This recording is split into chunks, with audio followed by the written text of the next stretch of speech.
Abraham. Take a look, Abraham. You see whether or not you can count the sand down there on the seashore. Look up, Abraham, and see if you can count the stars above your head. He couldn't count either the number no place. He said, Abraham, that's the way thy seed shall be. You can't count.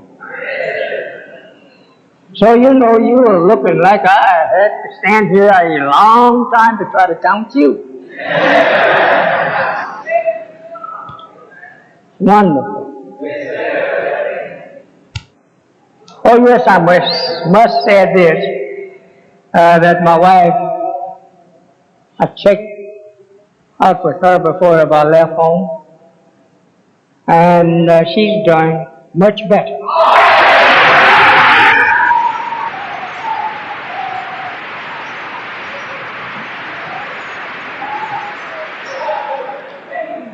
And the doctor brought me her x-rays. We went over them, not this morning, but last evening. And according to the way the first looked to me, I think she's doing fine.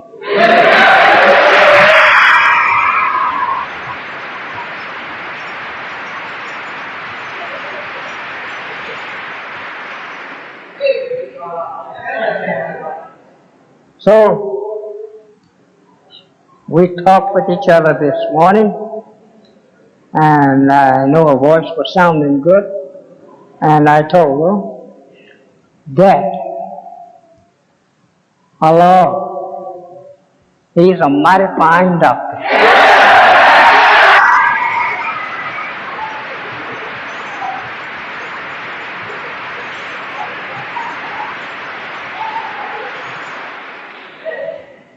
I'm not in no big hurry today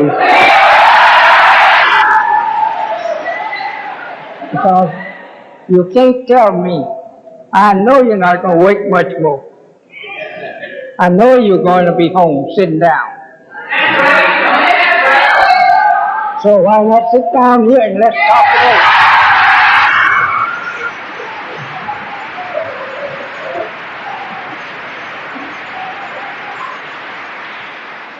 You know one thing that I think about every time I come out here? How we was laughed at holding meetings in some of the worst places in the city. And I don't care how much we would beg our brothers, they'd look at us and laugh. Just think over there. They would look at us and laugh, scornful laugh. As good as to say, what I look like helping you. Don't want to help you, I want to help destroy what you are teaching. So, today, all of a sudden, CROE Radio, now present our live program, The Time.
the preacher of freedom, justice, and equality, to the so-called American Negroes, my people. They are so-called because they are not Negroes, nor are they colored people. They are descendants of the Asiatic nation from the tribe of Shabazz. They has been in the Western Hemisphere for now 400 or more years. To be exact, according to the teachings of Almighty God, Allah to me, 405 years. They has been in the Western Hemisphere serving the white man of America as a slave. And today he has come to the point or to the crossroads where that he must make a choice for himself. He must be teach and he must be taken under considerations. And under considerations he has been taken by the Lord of the world. The Almighty God, Allah, has chosen for himself the so-called American Negroes from the tribe of Shabazz to make them his own people. This may not look so good in your eyes for Elijah Muhammad to be telling you these things on this hour, but if you only will think and even remember the time, you will agree that Elijah is preaching this doctrine at the proper time and any time that you should think well for yourself.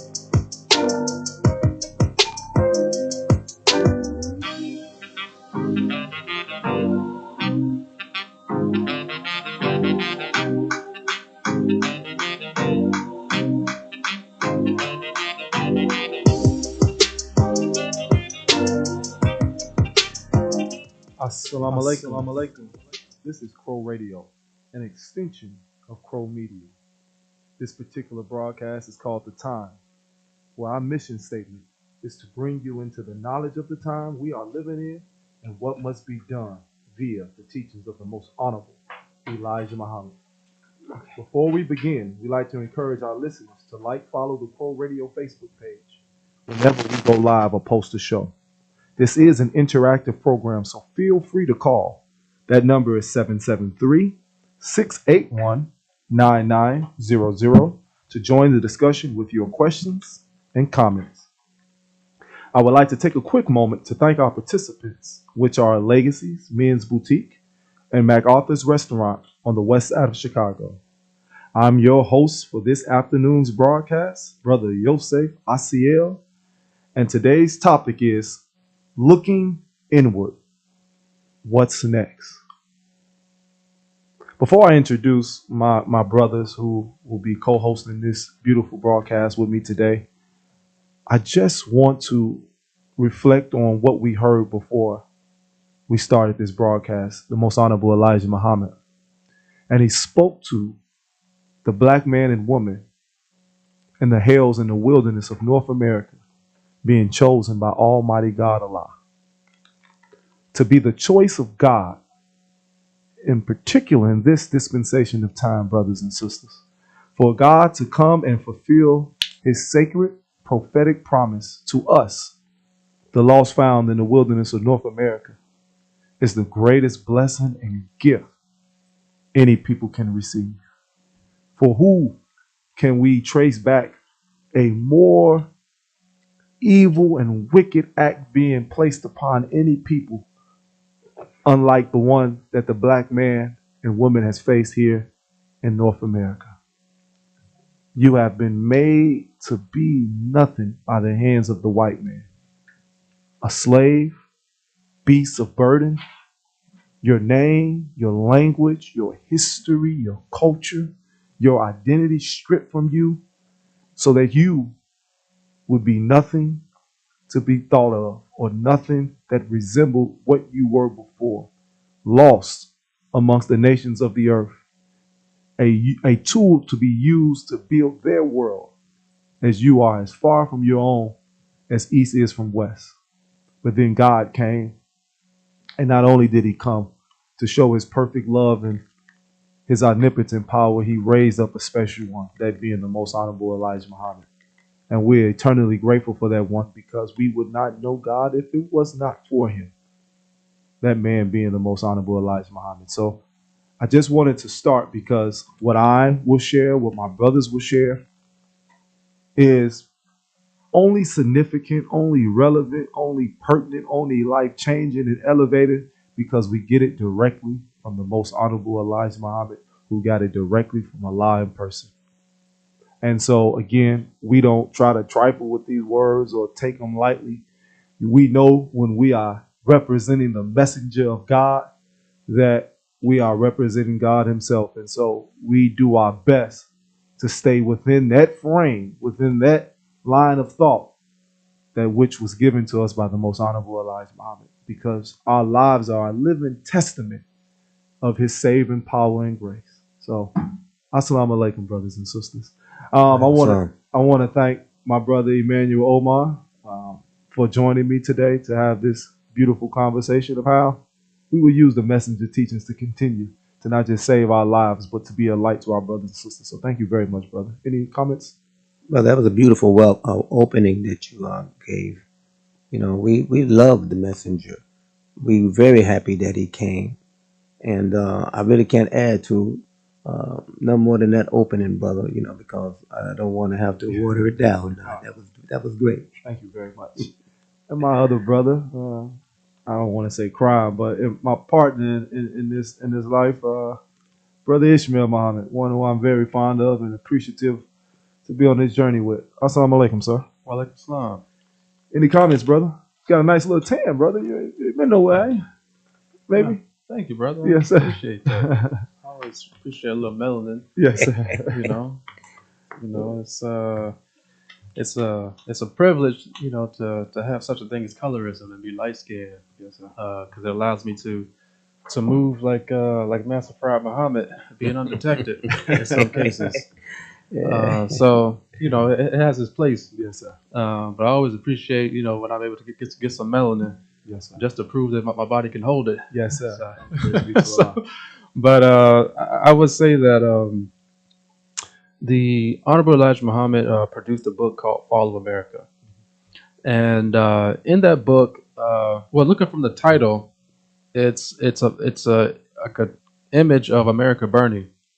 And some may look at that and think it's a negative image, or he's talking bad about America, or doomed to America, or this, that, and the other. The Honorable Elijah Muhammad did condemn America for its own actions, meaning acknowledging what it has done, its own history, which is, nothing wrong with that. But in that book, it teaches us about the United States, America, what's happening, their plans with us, our people, the black people, what they're doing to us, what they have done to us, what they're going to do to us, and ways that we can look for signs of different things collapsing around us, because they're not going to tell us the truth that their empire is falling, but it has to fall. It will fall. It's prophesied that it will fall, and it's happening. So the Honorable Elijah Muhammad, gave that book to us, which was a wonderful gift for us to prepare ourselves to be able to see what's going on, see the times, better prepare our families and futures, and know to understand, okay, when these things are happening, this is how you protect yourself. This is how you eat. This is how you do this. This is how you do that. So I think that book and the rest of his books, but even that book in itself doesn't get enough credit for his enlightenment of what he taught us in that book. But it's a great book for anybody to read, black, white, yellow, purple, anything, because to really see this man decades ago was telling us about, because he's not a prophet. The most honorable Elijah Muhammad is not a prophet; he's a messenger. But he's telling us decades ago. If you read that book today, it's like you wrote it yesterday. because he's telling us what's taking place and what's happening. And the only reason he know these things, it wasn't a vision, it wasn't a any type of prophetic thing that was bestowed upon him that he had in a dream or anything like that. He never had any prophetic dreams or anything like that because he's not a prophet. He can't be a prophet. But the only reason why he knows these things or knew these things to put into these books is because he came with God. And so, with that being said, everything that he's revealing to us, this is a message from God. And it's something that we as a people should take more serious and look at to say, okay, well, what is this guy talking about? Yes, there's a lot of misinformation and confusion out there on the internet, and people talking this and people talking that about what they feel, and people lying about I was there and I heard this and I seen that. Most of it, I don't pay attention to 99.999% of it because I understand the importance of going through the archives here at CROE and getting the truth from directly from those individuals, directly from the history, directly from the Most Honorable Elijah Muhammad, directly from the students, directly from the captains, the ministers, everybody. I can go directly to them and get their get the history. They say the wealthiest place in the world is the graveyard. Well, the CROE, Coalition for the Remembrance of the Honorable Elijah Muhammad, again, coalition meaning a collective body of different people, no matter what your race or creed is or anything like that. You can be a part of a coalition for the remembrance of this man. And so that's what we're doing here is remembering him. We're not converting anybody. We're just telling you what he did, what he said, so you can know him if you don't know him. And if you did know him or knew of him, then you can remember these different things about him and have access directly to the archives and the information and the history. And so one thing that, to answer your question, I was just in Miami, and while I was there, I made it my business to drive downtown and film. And I don't know if this is just the manure I picked up or whatever, but to film the street corner that when Muhammad Ali was well at the time he was Cassius Clay was in Miami before he joined the Nation of Islam. He was in Miami. He was training for a fight, and he was walking down Fifth Street, Fifth Street and Second Avenue. And on that corner, at the time, Captain Sam was out fishing. He was teaching and fishing for the Most Honorable Elijah Muhammad for the temple there in Miami. And Muhammad Ali saw him, listened to him. He invited him out to the temple to hear more from the. And then so he went and he heard and he listened. And from that point, he decided to join the Nation of Islam. And once he came to the temple and he decided to join the Nation of Islam, word got back to the Most Honorable Elijah Muhammad that this celebrity, this big person was joining the Nation of Islam. So the Most Honorable Elijah Muhammad made it his business to take Muhammad Ali under his wing for 2 years and teach him privately. Don't tell anybody that he's here. Don't tell anybody he's getting registered. Don't tell anybody anything like that. Just go on about your business, do your fights or whatever you're gonna do. But he taught him directly for 2 years. And then he said, okay, at that point that he allowed him to reveal that he was part of the Nation of Islam and start going out and speaking on behalf of the Nation of Islam, or at least telling people about the Most Honorable Elijah Muhammad. But it was Captain Sam who did that, who brought him into the Nation of Islam, even though they tried Abdul to. Rahman. Yeah, his name was. They changed it to Abdul Rahman, but at the time when he met him, Just for some context. yeah, exactly. No, you're right. You're right. So, but at the time it was Cassius Clay and Captain Sam, but later Abdul Rahman Muhammad Ali. Right. So, with that being said, that credit is taken away from the Most Honorable Elijah Muhammad and is given to Muhammad Ali, because when Muhammad Ali found out that when Malcolm X found out Muhammad Ali was in the nation, he ran down there to meet him and try to take pictures and get photo ops with him. And they take those photos and say, "Oh well, Malcolm brought him to the nation. Malcolm taught him this, that, and the other. They were best friends." And that's not true. That's not true. But who would know that if you didn't learn it from CROE? Like, who would know that? So I admire you for doing that, brother, because that's what I would do if and have done. When I went to San Francisco 25 years ago, Mhm. I studied in their library about the Nation of Islam. I cared nothing about anything else.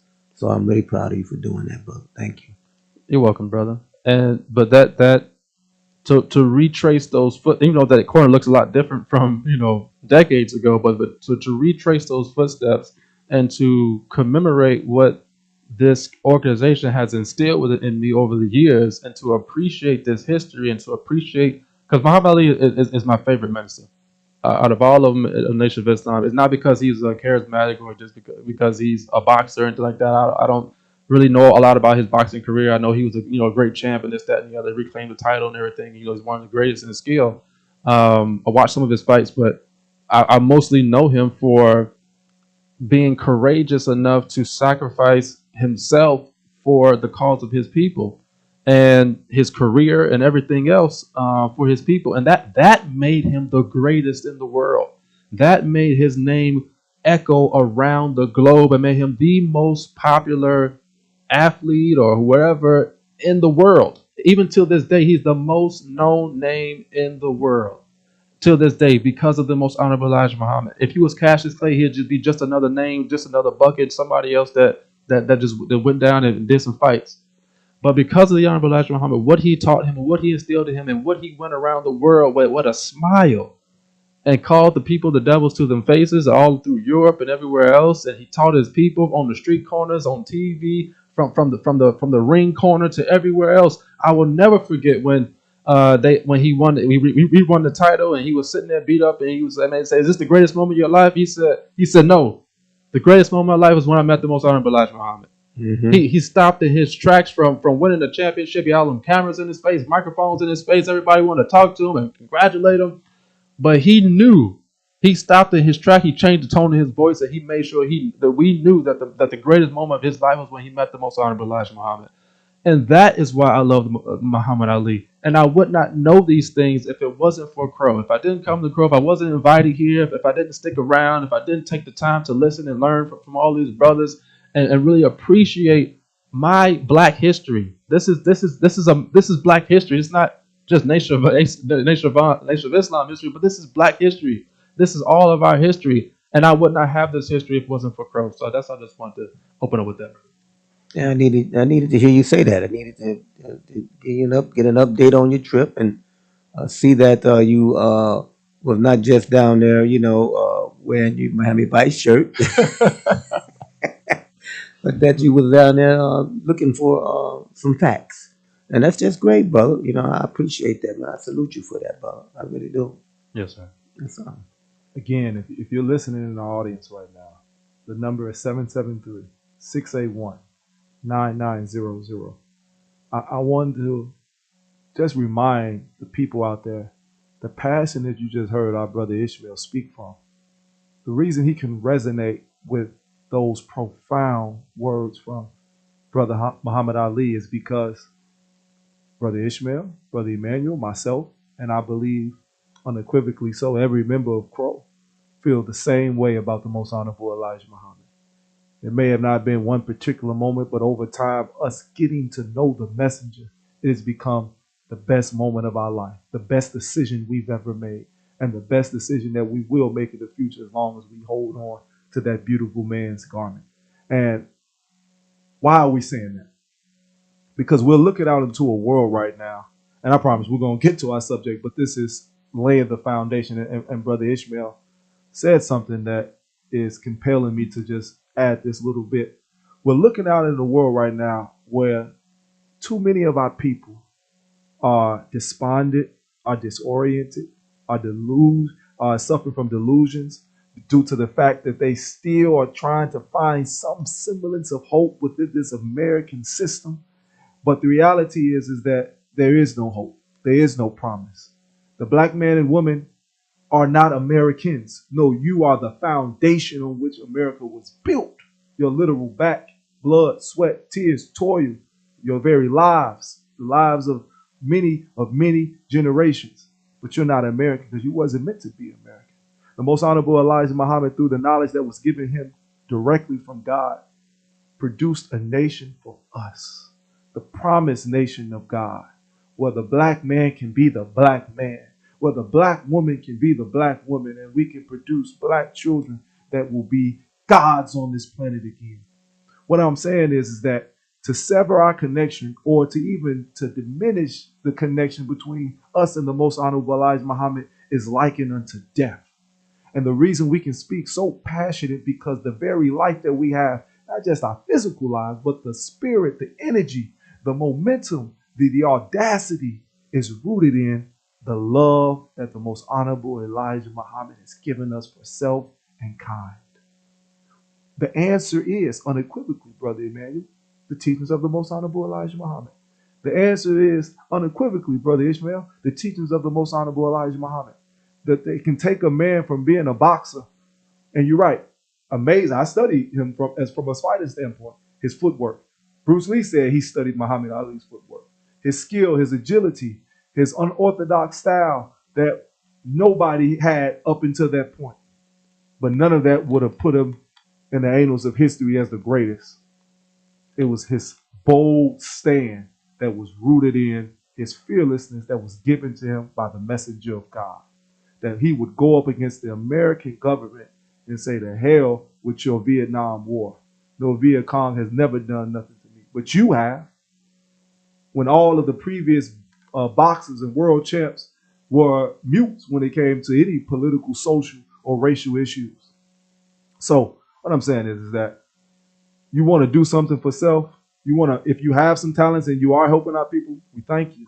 But it'd be magnified times 100, even more than that, if you tie yourself into the teachings of the most honorable Elijah Muhammad. So if you're in the Chicagoland area, come and learn about yourself. Come and learn about your real history. Come and learn about the man that was made by God himself for you and I, which is the most honorable Elijah Muhammad here at CROE. And that's why we're here, and that's why we will continue to be here. And by Allah's grace, this building will be that, continue to be rather, that transformation, that washing machine for our people.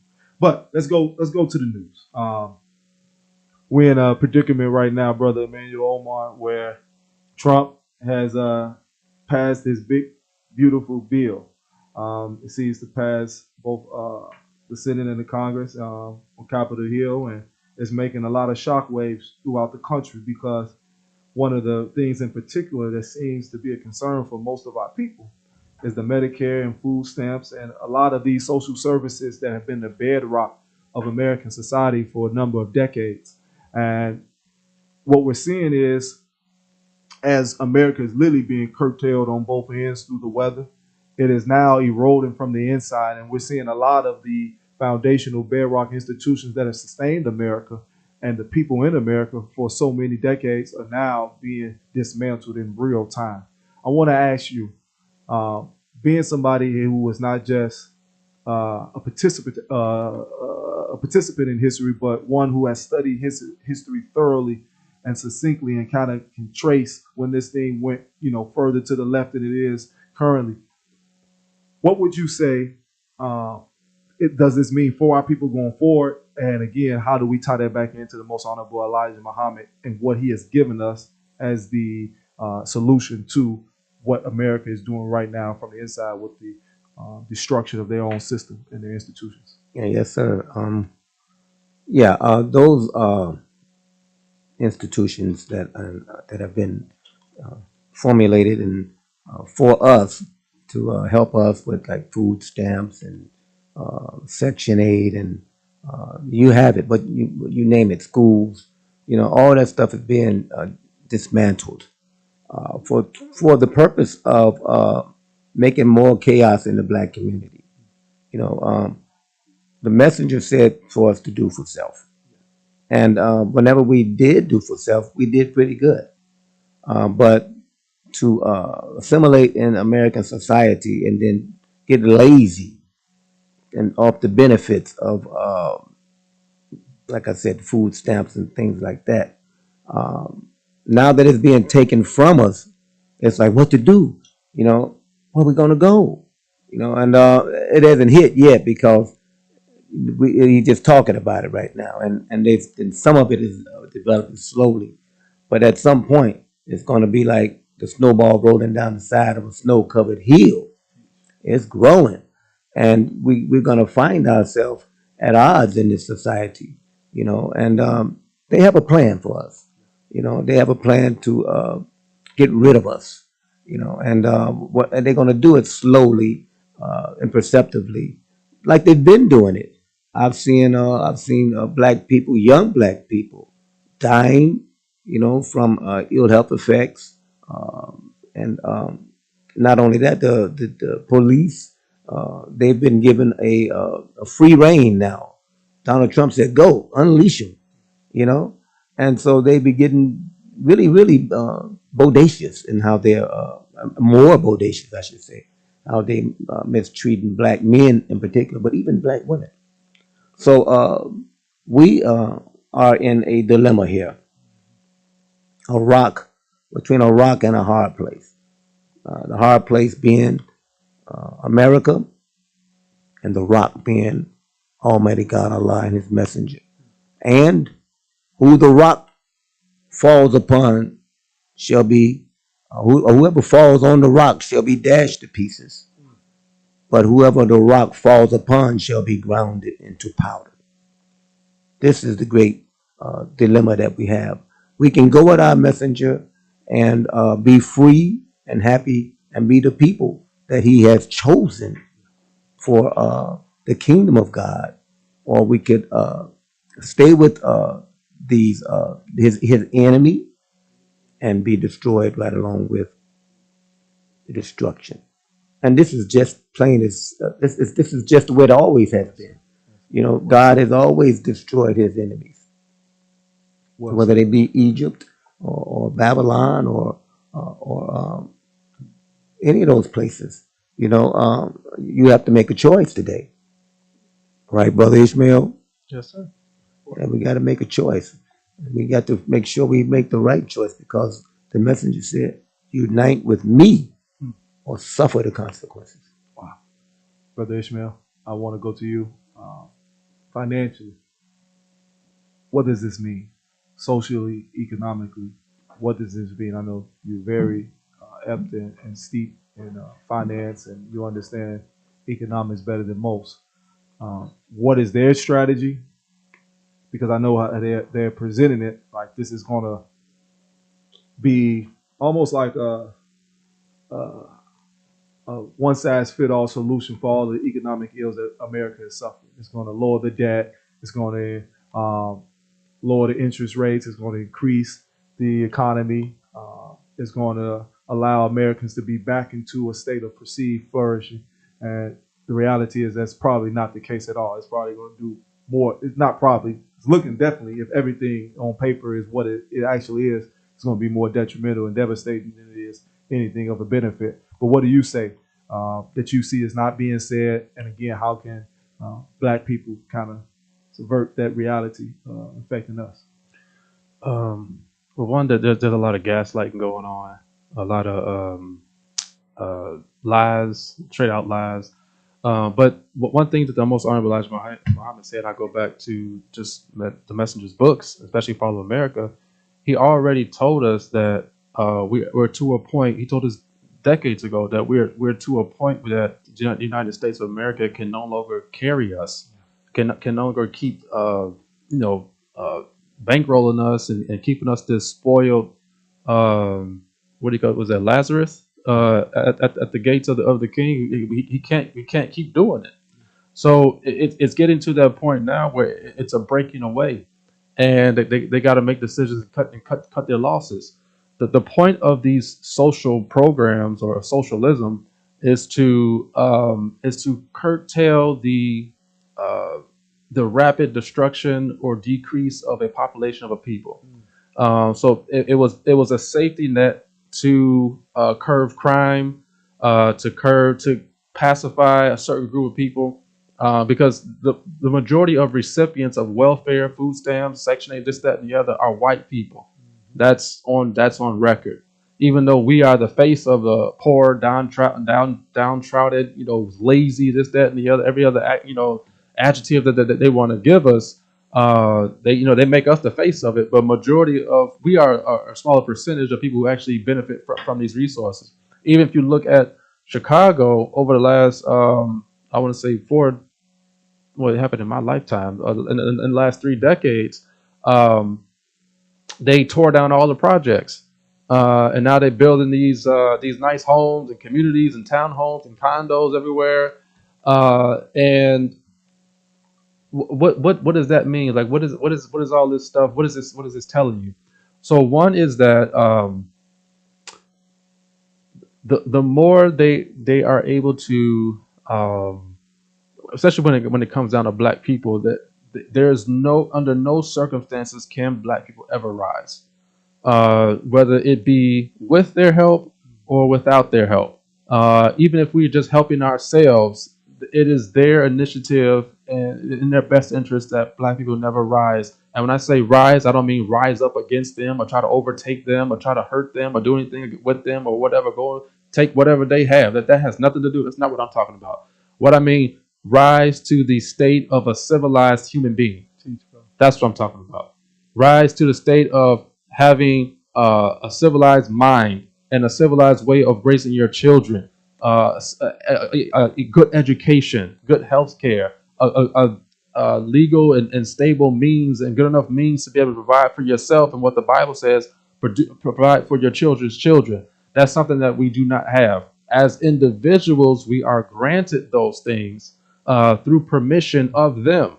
But at the end of the day, we have no say so of ourselves to do anything for ourselves and of ourselves. So when the messenger says that do for self, um, socialism doesn't work without what do you call it? Capitalism. There has to be some money moving, some money production, some money flowing, in otherwise for you to take something from someone else and give it to somebody else.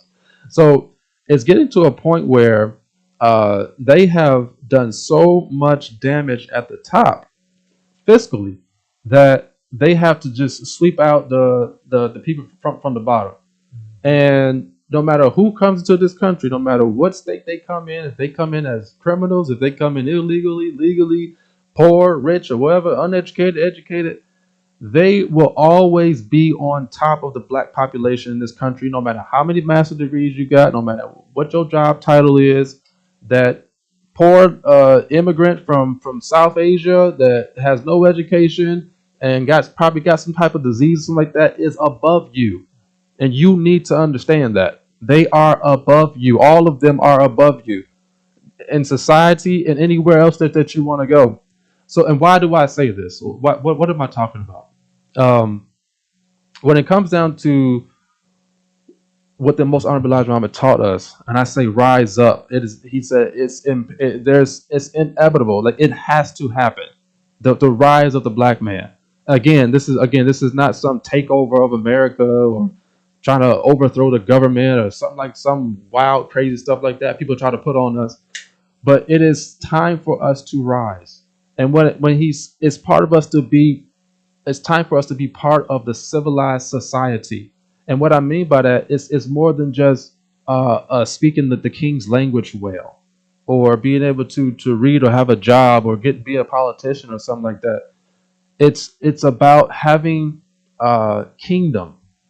It's about everywhere we look in the Bible, they're talking about cities and kingdoms and things of these nature where these are self-sustained communities. They build their own. Everybody in there serves and provides for someone else. If you look at King Solomon's kingdom, everybody in there had an assignment. Everybody was rich. Even the lowest of the servants would look rich. They were dressed well. They were impressive because everybody had an assignment to work, to contribute to the kingdom and to produce. And people came from around the world to seek him out because they were in awe of his kingdom. How was this man so wealthy? How was even the lowest servants look this good, doing this well? So I say all that to say is that unless we are producing for ourselves and we can look at the blueprint of the most honorable Elijah Muhammad, who built a city or built a kingdom within the nation of the United States of America, and saw so many black people who come from nothing prospering, owning and controlling their own destiny in the future of their children. We are not doing that. And that's something that this is telling us. They're blowing the trumpet to tell us that we have to do this. Like you have to either go do something for yourself. We're not gonna make it easy for you. We're not gonna give it to you, but you gotta go do something for yourself because we taking this rug out from under your feet. Assalamu alaikum. perfectly said. We got to take a quick break here from our sponsors, but we'll be right back. Whew, that's a powerful conversation. Thank you so much.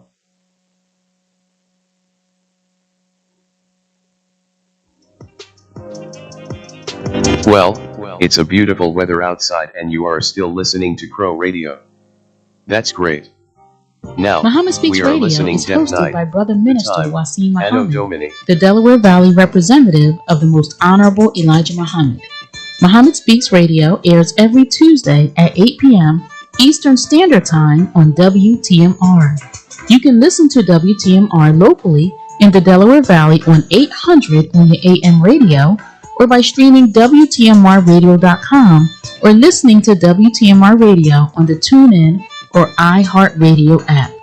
You can also watch the show live on the Muhammad Speaks Radio Facebook page.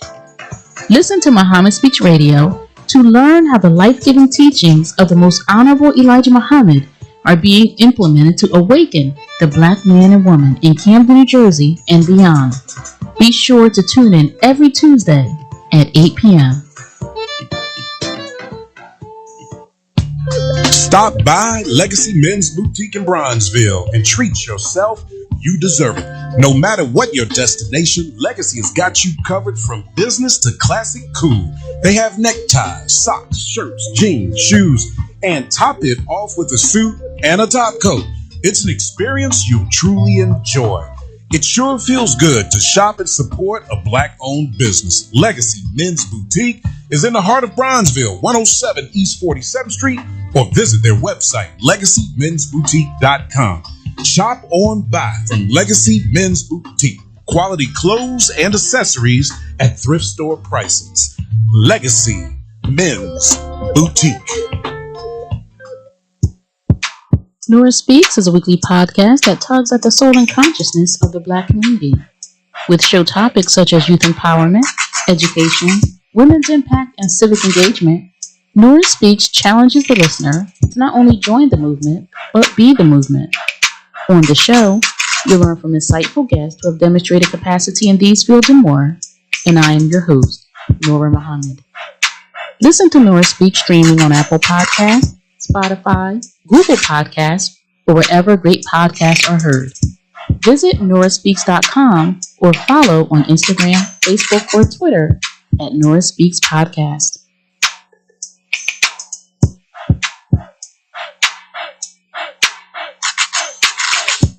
Knowledge is power. To discover sources of power and knowledge, join us in reading two books from the Honorable Elijah Muhammad, Birth of a Savior and The True History of Jesus.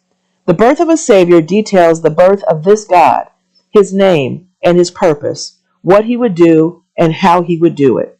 The True History of Jesus, as taught by the Honorable Elijah Muhammad, outlines the true story of Mary, Joseph, and Jesus.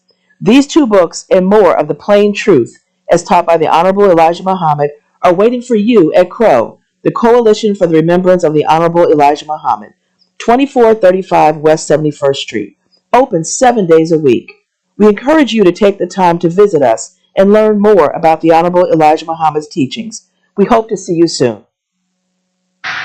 We are just off from not understanding what we should understand.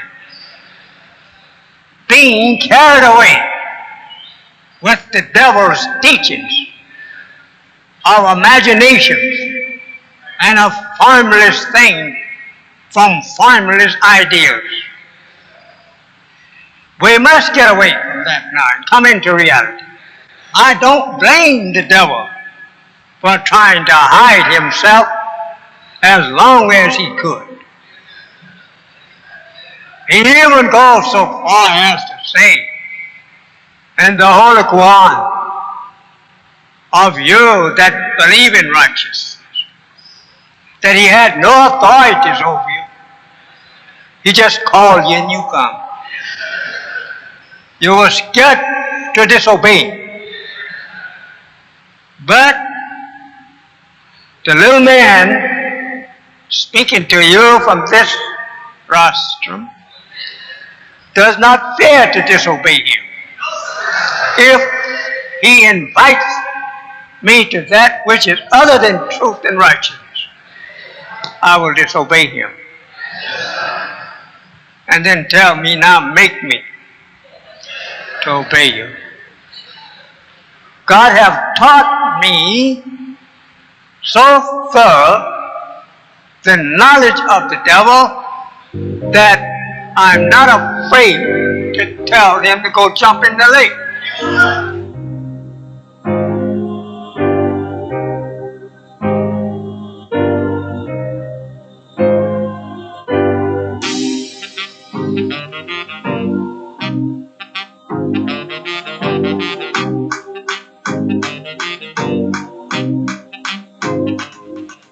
Assalamu alaikum.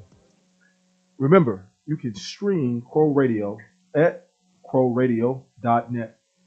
We broadcast every Wednesday at 2 p.m. Central Standard Time, and it replays the same day at 8 p.m. Central Standard Time. And it rebroadcasts Saturday twice at 9 a.m. and 9 p.m. Central Standard Time on CROEradio.net. You can download the Radio Garden app and search favorite CROE Radio to hear the messenger and his students 24/7. We are also available on Amazon Alexa. You only have to say, Alexa, give me CROE Radio, and it will take you directly to the channel. Muhammad and Friends, Sunday nights at 7:30 p.m., and it repeats Mondays, 2:30 p.m. on Chicago Cable Channel 19, or you can now stream from your favorite device at cantv.org and select Channel 19. The Munir Muhammad Show can be seen weekdays at noon and 6 p.m. and Saturdays at noon on Chicago Cable Channel 25. We do also live streams every Wednesday at 6 p.m. Central Standard Time and Sundays at 2:30 p.m. Central Standard Time. Please don't forget, if you like the work we are doing, you can support our efforts with a donation. We are a 501c3 tax-exempt organization. Mail a check, stop by, or online at crow.org and click the donation button. You can visit us at 2435 West 71st Street, weekdays from 9 a.m. to 5 p.m. to learn more about us. You can also check out the CROE Archives page on Facebook, where you can find articles and clips on the messenger. When you come, bring a friend, bring a loved one. When you help CROE, you are helping yourself. This is an institution of higher learning. Yes, it is. Let's get right into it, Brother Emmanuel Omar.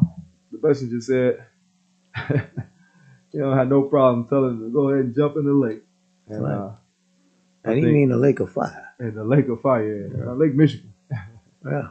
Well, if you've been hearing the news, Lake Michigan seems taking on a lot of lives lately. It's got a whole soul of itself. It's like what's that place down in Georgia, Lake Lanier.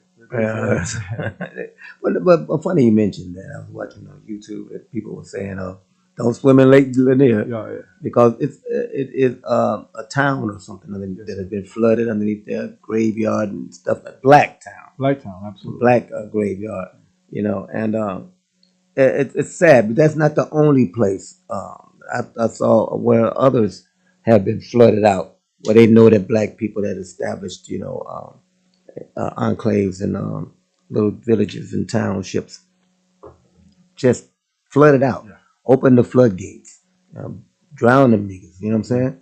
And that's why, when I look at the floods of today, particularly that took place down in Hill County, Texas, I don't like to see the loss of life, any life, but I want you to understand that this is the thing that have happened to us.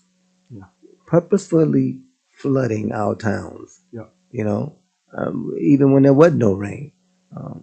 And not to mention that down there in Louisiana, in the Mississippi area there was a flood back in 1928 where the people actually positioned the black people to where they, on levees, to where they would drown. This is horrific. But this is the fall of the white man's world. Let's get right down to it. He don't have no more time left on our earth. He's on. It's like my car right now needs some gas in it, but I'm able to make it a block or two because I know it's running on fumes. You know what I'm saying? And if I can continue to play this game, I'm going to run out of fumes and be on the side of the road. Well, this is what's happening here in America. Even in all of the white man's Western world, they're running on fumes because their time is up and has been up over a century and a decade ago. So, what are you going to do when God made this deal with the devil and said, I give you 6,000 years, to rule unencumbered, do you? Because we made these people to do the thing that we wouldn't do in our heavenly bodies. But we made a people and dumped into them all the evil this is an experiment. But we have to understand this is an absolute experiment in people and the planet. This is an invasive species that you hear about, like zebra mussels or frankenfish, Asian carp. This is what the white man is when he goes wherever he found other people. He destroyed the species there and took their environment, took over their environment, like other invasive species do. But the time is up, and we continue to like brother said, coalesce. Coalescing is good as long as it is good. But when it ceases to be good, then we can't coalesce. We have to separate. And if we don't separate, we run the risk. Like the brother said, it's uh, gaslighting. But the smoke screen is that you can't see past. We have to save ourselves, and your choice is with going with God and His messenger, or going with the white man here in America and in the Western world. I choose God, Allah, in the person of Master Farad Muhammad and his great messenger, the most honorable Elijah Muhammad. I don't know about you, but I think the people at this table feel the same way. Oh, absolutely. That was perfectly said. Man, great analogy too with the films. Yeah. You spoke of the reality of Texas and the flooding that's going on down there currently. I just want to give a special shout out to our producers, Brother Khalil Shabazz, who does a great job at preparing this, as well as Sister Kim Muhammad and George Malachi, Brother Mandy, that allow us to come on and do what we do. But this is a CNN report. At least 161 people are known to be missing in Kirk County as a result of the flooding in Central Texas, according to Governor Greg Abbott. And at least a dozen others are missing in other parts of the state. He said separately, officials confirmed 111 deaths so far. There's still rescue missions going on right now, but the reality is that they're not going to be able to outrun God. And we see it whether it's in Texas, whether it's in California, whether it's on the East Coast. We even see in places in the Midwest are suffering similar fates, tornadoes, up all throughout Tornado Alley in the Midwest. I mean, America is reaping what it has sown, and that is no other way to put it. I mean, America had every chance to do right by the so-called American Negro, every chance to let them go free, let her go free, and let her be a people unto themselves, and they just refused. And every time that they seemed to give us some headway, what did they do? Like you said, okay, we'll let you go do your thing. We separated you from the plantation.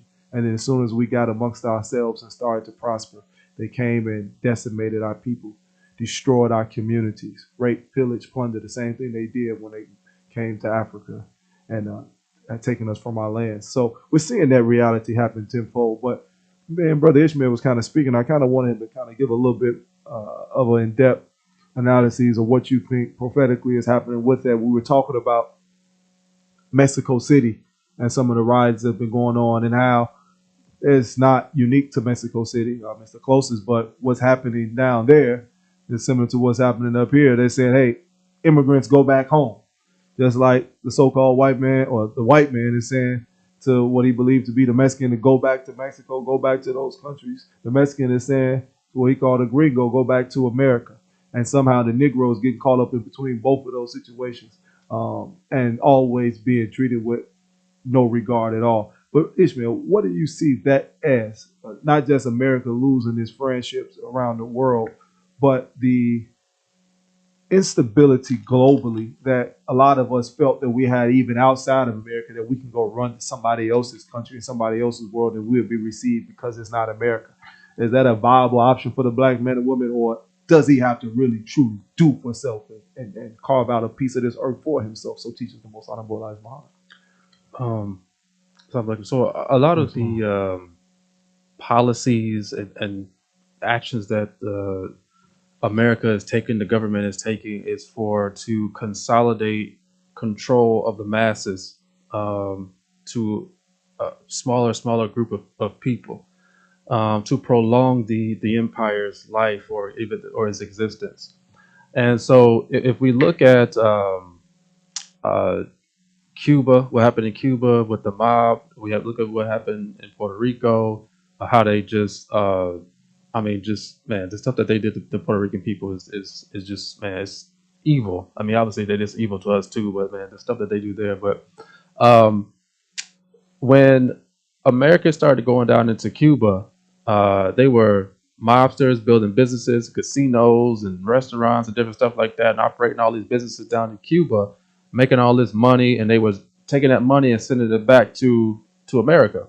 And so what the Cubans did, they said, they got tired of that. It was like, man, like y'all down here using our people, mishandling our women, like taking our, we not even getting all the money and stuff like that y'all are down here getting. So as there's being an economic shift right now in Mexico, as far as capitalism and commerce and how money is being moved around, you have in the north. Well, if you look at the geography of Mexico, towards the center of Mexico, there's a strip that runs horizontally, which is a high mountainous point, and that's the best place for any civilization to live, for irrigation, for farming and things of that nature. Anything below that, anything north of that is desert. Below that is like really harsh jungle. So they can't really inhabit those two parts. So in the north, it's manufacturing companies from the U.S., this, that, and the other, they producing products and sending it into the U.S. In the south, it's all kind of other little different stuff that's going on agriculturally, drugs and things like that being manufactured. But everybody's really confined to this strip of land, which is why Mexico City is so big and so populated. So with that being said, it's that, and this is something that's been happening for decades, but it increased a lot during the pandemic, is that you got all these people that are coming down or coming from the United States into Mexico, gentrifying Mexico.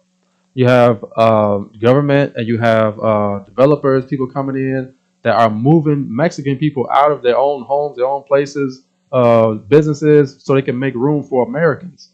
And now, but these people have a sense of identity. They have a sense of survival and self-respect. They're not going to let people treat them the way we let people treat us. To just come in and just move us out, kill us, do what we want to do, or take from us and gentrify us. They stand up for themselves, for their land, for their families, and they fight back because they have identity of self. So that is actually what's taking place, is coming to a head now, and it's just being fumes are kind of being thrown on the fire, as far as like, the illegal immigration, which most of those people are not Mexicans that are coming from. I mean, you got people from Africa, from Asia, from India, from Europe, all kinds of different people, from South America. You have people from all over the world who are coming through that southern border. So it's not just Mexicans, even though they try to blanket it as Mexicans. But Mexicans, these people are like, okay, well, if the cartels are losing money and we're not able to work for the cartels anymore the way we used to, they're not be able to take care of us, to feed us and clothe us, then we got to get back out here and work and everything like that, build businesses back up and restaurants and commerce and shops to be able to provide for ourselves. But what's happening is that instead of that power being taken away from the cartel, being shifted back down to the people on the ground, it's being shifted back to Americans, to businesses, to corporations, and the people out there starving. So when it comes down to it, they want the gringos out. They want the Americans out, or whoever else is there. They want them out because they want their land back. They want their homes back. But the thing about it is, the reason why they trying to spin this story with black people is because one is they trying to get black and brown to fight against each other because the divide and conquer. But one is that no matter how many Hispanic friends you think you got, nobody sees you as their equal. The first people that are expendable are black people.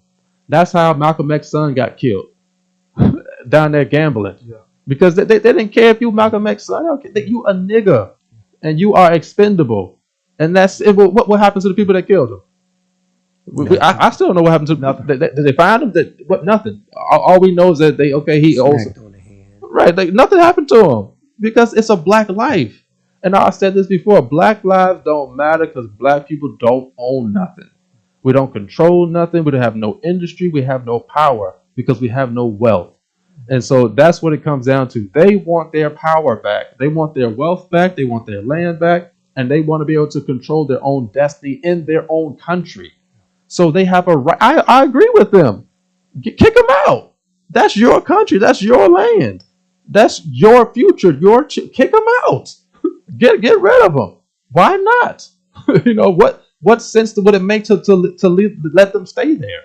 And you suffer while they kicking their feet up and living gracefully off of you and your land, your people.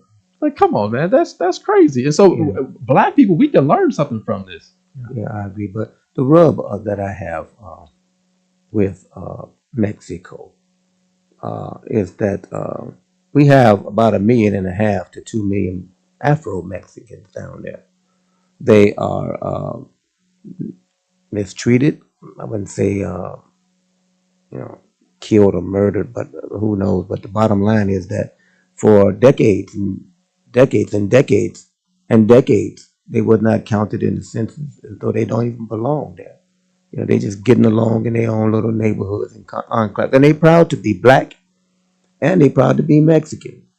And here in America, they're trying to, or they're saying, why ain't you black people on the front lines with us? Arguing with ICE and the deportation riots. I wouldn't call them riots, but out there in the street. And blacks are just sitting back because people are saying this is not our fight. And they said, but they coming for you next. Coming for But 400 years. they been coming. We've been living. We were brought over here. And some say that, well, y'all, they're gonna deport y'all. Deport us where? We are Americans, whether we like it or not. You know what I'm saying? Who wants us? But also there's this: the white man don't really want to get rid of us. I'm gonna tell you why. Because we're human shields. Yeah. This is what they say. See, God, I got you niggas right here. And what if you gonna do me, you're gonna do your own. And this is a tactic that's used in war. But this man is actually daring God, to take him out. Or you gonna take your people out too. But we know we're gonna lose a lot. Perfectly said. We gotta unfortunately wrap up here. Malcolm X's grandson. Grandson. Again, thank you so much, Brother Emmanuel, Brother Ishmael. As always, spectacular job. And you're right. It ain't no place for us but to be with Allah and His Messenger, the Most Honorable Elijah Muhammad. Sure. So with that being said, I just want to thank the listening audience. I want to thank our co-founders, the co-production team, and the whole CROE family. I leave you as I greeted you. We leave you as we greeted you in the words of peace. Assalamu alaikum.